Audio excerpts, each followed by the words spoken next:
c'est le sujet de cette mini-con. Alors ce sera tout petit, je vais pas, on va faire ça vite. On va faire ça en une demi-heure, je vais vous présenter le truc pendant une petite demi-heure. Et après, on prendra le temps de discuter par rapport à tout ça, si vous avez des questions, des remarques. Et voilà. D'abord, trois questions de ma part, vous concernant. Qui sait ce que c'est que le projet de loi sur l'enseignement? Levez la main, ceux qui savent. Levez la main. Il n'y a pas de piège. Ok. Parmi ceux qui savent, qui, disons, a suivi le live Assemblée nationale? Qui a essayé d'appeler un député, lui envoyer un mail et tout? Un fax. Lui envoyer un fax. Ok. C'est dans ces boîtes mail, hein. Là, c'est avec la pétition en fait pour la neutralité du net sur l'Union européenne. Et j'ai détourné, j'ai mis un message pour le renseignement. D'accord. Donc, voilà. Je vois pas. C'est une manière commune. Ok, d'accord. Vous savez pas beaucoup quand même. C'est un peu problématique. Donc, je vais vous parler rapidement du texte de loi. On va voir un peu les réponses de la société civile. Du coup, c'est pas vous, hein, la société civile, hein, parce que vous n'avez pas répondu. On va voir un peu les techniques de barbouze qui sont en programme, parce que c'est un peu comme ça qui nous intéresse le plus par rapport à notre formation. Et bon, on prendra, comme je vous l'ai dit, le temps de discuter un petit peu. Alors, le texte de loi, en gros, c'est quoi? Déjà, il a été présenté au-delà du fait que c'était une réponse à Charlie Hebdo, puis une réponse au piratage de France Télémonde. Euh, Principalement, le but affiché était de légaliser les pratiques déjà existantes au sein des services de renseignement français. Bon, déjà là, il y a un premier souci, on va dire, mais bon, ok, pourquoi pas. Euh, donc si on légalise des pratiques de surveillance qui sont illégales, fatalement, les députés ont trouvé ça intelligent de mettre en place une commission de contrôle. Jusque-là, bon, pourquoi pas. Vient ensuite dans la loi, hein, c'est dans le texte de loi, en gros, il nous prévoit un super algorithme détecteur de terroristes. Alors, ils en parlent énormément sur les lives de l'Assemblée nationale, hein, au sein des débats des députés. Il y avait beaucoup de questions relatives à l'algorithme, le gros algorithme, celui qui fait tout, celui qui est magique. Bon, techniquement, c'est pas comme ça que ça se passe en fait, hein. Il n'y a pas un algorithme pondu dans ses où qui fait tout. C'est pas vrai. Déjà, pour qu'il y ait un algorithme, il faut qu'il y ait des données à traiter. Donc déjà, ça implique le fait d'avoir des données, d'en faire des statistiques. Les statistiques permettent de créer l'algorithme, justement. Et ensuite, un seul algorithme, c'est un peu léger quand même pour tout ce que c'est censé faire. Donc on sera probablement plusieurs algorithmes, implémentés de manière différente aussi, parce que c'est une question d'implémentation. Un algorithme, c'est jamais une équation mathématique, hein. Vous faites A plus B égale C, voilà, ça c'est un algorithme, tout petit, c'en est un. Et après, il faut l'implémenter, c'est-à-dire qu'il faut le programmer. Et là, c'est pareil. À aucun moment, les députés ont pris en compte le fait qu'il pourrait éventuellement y avoir des erreurs d'implémentation. Aucun contrôle là-dessus. Rien. On ne sait même pas qui fera le truc. On ne sait même pas comment réellement ce sera fait, en fait, par qui, comment, on ne sait pas. Alors, il est question d'un algorithme, c'est laissé à la discrétion des services de renseignement qui doivent mettre en place. C'est cool. C'est très très cool. Vraiment. Ensuite, dans le projet de loi, toujours, l'élargissement de la surveillance aux proches de la cible. C'est-à-dire que potentiellement, si pour une raison ou pour une autre, le terroriste présumé ou le violeur de petits chats présumé vous envoie un SMS, un truc con, hein, par erreur, il se plante d'un numéro, il vous envoie un SMS. C'est pas de votre faute, non? Non. Bon. Et bah, vous serez surveillé de la même manière. sans aucun contrôle judiciaire. Parce que là, clairement, ça a été dit par Bernard Cazeneuve à l'occasion des débats à l'Assemblée nationale. C'est pas une police judiciaire qui est en train d'être mise en place, ça relève de la police administrative. Donc il n'y a pas de contrôle là-dessus, à part cette fameuse commission.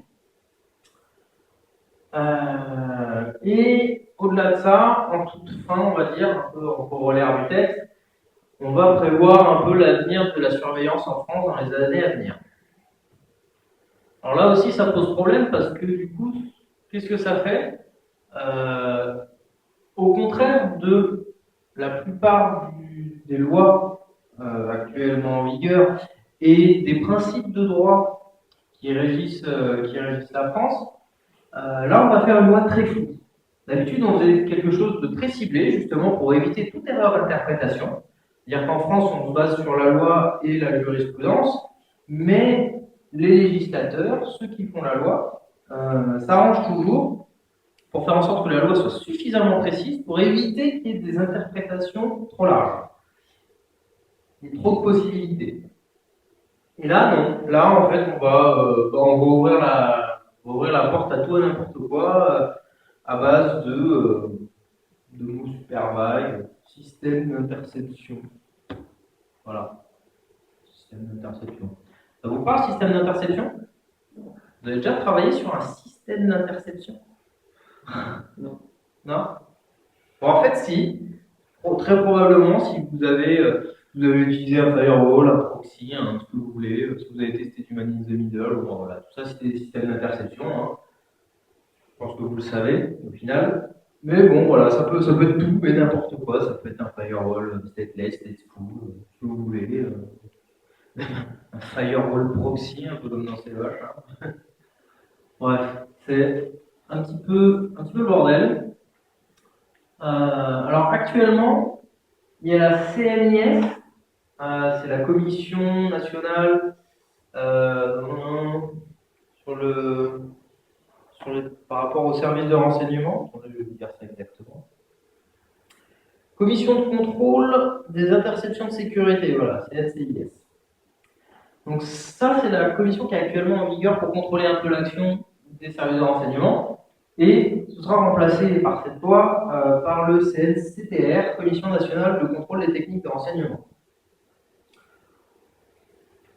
L'idée, c'est que cette commission a un avis consultatif. Voilà. Donc cette commission ne sert à rien. De fait. Qui prend la décision de mettre quelqu'un sur écoute ou pas? En réalité, c'est le Premier ministre ou certains ministres désignés ou leurs représentants. On commence à élargir un peu là. Au début, on nous avait parlé du Premier ministre. Bon, on s'est dit, ok, le Premier ministre. Puis après, ou des ministres comme le ministre de la Défense, le ministre de l'Intérieur, ce genre de choses qui gèrent des services de renseignement, ça peut être eux aussi, ou des personnes qui sont déléguées spécialement à cette tâche. Ça commence à faire beaucoup de monde un peu là, pour mettre toute une population sur écoute. Mais bon, voilà. Ça pose plein de questions, il y a eu plein de questions posées et peu de réponses sur les bancs de l'Assemblée. Déjà, il n'y avait personne dans l'hémicycle. Ça se passe pas bien. Il n'y avait personne dans l'hémicycle pour voter ce truc-là, ou pour voter contre. Ils étaient même pas une trentaine sur les 200 et quelques. Donc ça fout un peu les boules, mais bon. Et quand on a posé quand ont été posés par des députés qui se soucient un peu de nos libertés, quand ont été posées des questions techniques, donc les réponses étaient très vagues, un peu comme le regard de Bernard Cazeneuve d'ailleurs, qui était très vague lui aussi. Quand on lui pose la question du DPI, visiblement ça ne parle pas trop DPI. Interception, surveillance, tout ça. Bon. Voilà. Lui, ce qui l'intéresse, c'est de créer un hashtag Twitter. No fake. C'est ce qu'il a répondu à un député, il lui a dit que ce sera ni surveillance de masse, ni Big Brother, et que de toute façon, lui, il allait créer un hashtag Twitter. Ça, c'est de la réponse politique. Voilà un peu l'état d'esprit de cette loi. Loi No Power Here. La réponse de la société civile, comme vous vous en doutez, ne s'est pas faite attendre. A commencer en tête de file par la Quadrature du Net, dont vous avez déjà parlé, mais suivi immédiatement par des choses sans importance comme le syndicat de la magistrature. Hein. Bon, d'habitude, ils ne s'engagent pas énormément, ces gens-là. Enfin, ils sont engagés, mais on va dire, pour leur paroisse. C'est normal, c'est un syndicat. Et là, non, mais ils sont engagés aussi, parce qu'ils commençaient à sentir le truc. Déjà, l'éviction du juge dans ce processus est un peu dommage. Alors que jusqu'à maintenant, mettre quelqu'un sous écoute, c'était quand même, ça devait quand même légalement passer par un juge d'instruction. Aujourd'hui, c'est plus le cas. Voilà. On a eu aussi les hébergeurs qui ont tenté une révolte. Hein, voilà, c'est le terme. On a vu arriver il y a 3 jours de ça, OVH, Gandhi, Online, tous les gros hébergeurs de France, les trucs qui pour le coup sont réellement moteurs de l'économie numérique en France. Hein. C'est maintenant pour certains des multinationales. OVH s'implante au Canada et tout ça. Bon, des gens qui sont d'habitude impliqués, surtout Gandhi. OVH n'est pas en reste bien sûr, Online non plus. Il y a eu plein d'autres petits hébergeurs, comme des hébergeurs historiques français, qui sont plus petits associatifs pour certains. Bref, tous ces gens-là sont montés au créneau, ont fait une lettre ouverte au Premier ministre. Le projet de loi sur le renseignement, c'est mal, machin, ça va faire fuir les clients. Que, fatalement, en tant qu'entreprise, ils ne peuvent pas non plus se positionner sur des sujets un peu trop touchy. Donc, ils ont décidé de rester un peu dans leur cadre. Jusque-là, tout va bien. En gros, leur discours, c'était que si on détruisait la confiance en France par rapport à ça, donc en potentiellement en écoutant tout le monde, y compris les hébergeurs, ben, on allait faire fuir les clients et du coup, les hébergeurs allaient devoir quitter le pays. C'était ça quand même. L'idée, c'était ça. C'était en gros, si vous continuez, on quitte le pays. On se barre. Nous, nos millions d'euros et nos millions d'emplois. C'est dit, moi j'ai vu ça, je fais ok, cool, on va peut-être pouvoir avancer un peu. Ouais, bon. Ils ont été reçus par. Alors si je dis pas de bêtises, c'est par le Premier ministre. Non, pardon. Si, c'est par le Premier ministre. Non, le ministre de l'Intérieur et Axel Le Maire, c'est ça hein. Oui. Voilà. Justement pour discuter de tout ça. Ils ont été reçus, ils ont discuté, ils sont sortis pendant 12 heures, pas un mot. On s'est dit, oh, ça pue fort là. Et au final, on a eu un communiqué d'OVH, suivi par tous les autres, disant que avait été trouvé un accord, une promesse sur une prochaine loi pour protéger les hébergeurs, et un amendement permettant de limiter la casse de leur côté. Voilà. Voilà. Égoïste. Alors, on pourrait se dire au début, putain, ils ont eu gain de cause et ils se barrent. C'est pas cool. Effectivement, c'est pas cool. Sauf qu'au final, ils ont même pas eu gain de cause, quoi. Les mecs, ils se sont allés râler. Alors, on sait pas ce qui s'est dit après. Hein, c'est toujours pareil. On sait pas ce qui s'est dit, mais bon, tout ce qu'on en voit, c'est que ils en ressortent avec un amendement qui pas ne sert à rien, mais pas loin, quoi. Ça résout pas le problème. Et presque en faisant aussi le service après-vente un peu de cette loi. C'est ce qui a été reproché notamment au patron d'OVH, qui s'est fendu d'un live tweet d'une quinzaine de tweets à ce sujet-là, en défendant le projet de loi, quoi. Presque. C'est un peu mal le cul. Alors je sais pas ce qu'ils lui ont proposé, offert, promis. Je sais pas s'ils l'ont menacé. Alors je sais pas comment ça s'est passé, mais pour moi il y a un truc qui clochait. Mais bon, bref, voilà. Les très nombreuses voix, c'est vraiment tout le monde, quoi. Il y a un site qui s'est monté pour toutes les petites entreprises dans le numérique, qui a pu signer. Tout le monde gueule, tout le monde. Même Laurence Parisot, la patronne du MENEF, la patronne des patrons, même Marine Le Pen. Bon, historiquement, Marine Le Pen reprend beaucoup de positions vis-à-vis du numérique, elle reprend beaucoup aux activistes, on va dire. Donc, Donc c'est moins une surprise. C'est un peu du populisme aussi, mais bon, ça, après, ça regarde, on va dire. Bon, bref, tout le monde gueulait. Du moins, je pensais que tout le monde gueulait. C'est ça l'idée. Et je me dis, ils vont bien lâcher. Et en fait, le problème, c'est que les citoyens, eux, alors que c'était les premiers concernés, vous et moi sommes les premiers concernés par ces lois. Parce qu'on parle de nos libertés, notre vie privée, et potentiellement notre capacité à faire des affaires en France dans le domaine du numérique. C'est pas une blague. Et du coup, ces citoyens, on les a pas entendus. Mais pas du tout. C'est-à-dire qu'ils n'ont rien dit. Voilà, pour certains, ils n'ont même pas pu passer l'info, quoi. Ça, c'est hallucinant. Et du coup, si les citoyens ne disent rien, les élus, ils ont les mains libres, hein. Facile. Donc voilà, un peu où on en est sur la cour de la société civile. Tous les experts, toutes les associations de défense des libertés, une grande partie des syndicats, beaucoup de gens très influents de tous bords, de tous milieux confondus, se sont opposés à cette loi qui a finalement été votée à l'Assemblée nationale hier ou avant-hier. Voilà. Alors elle doit encore passer au Sénat et repasser, si je dis pas de bêtises, à l'Assemblée.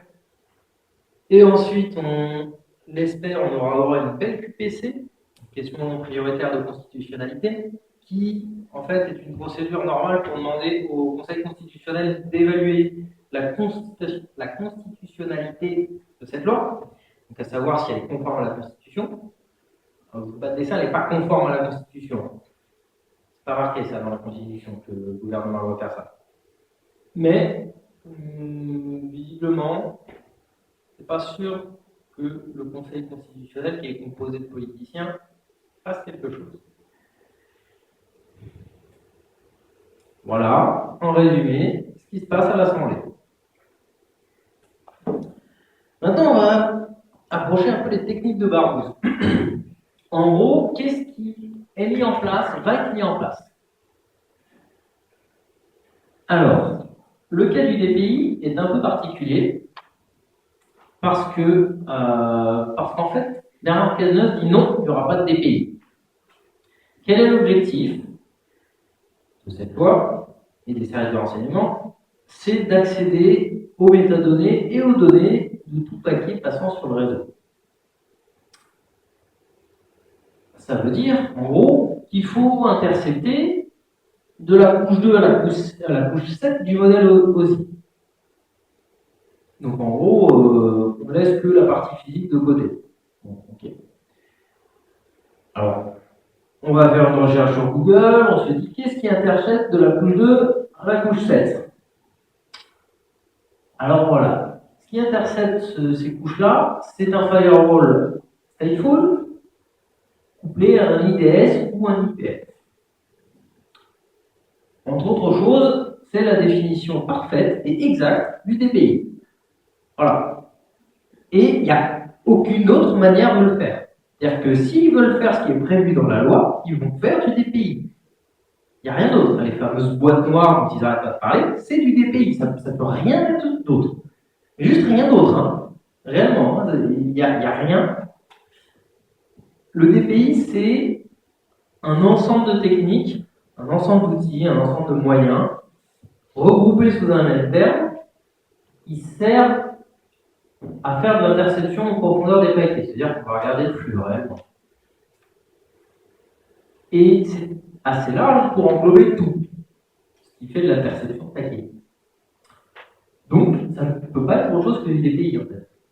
Et non, Bernard Cazeneuve dit ce n'est pas du DPI. Voilà. Vous avez compris, ce n'est pas du DPI.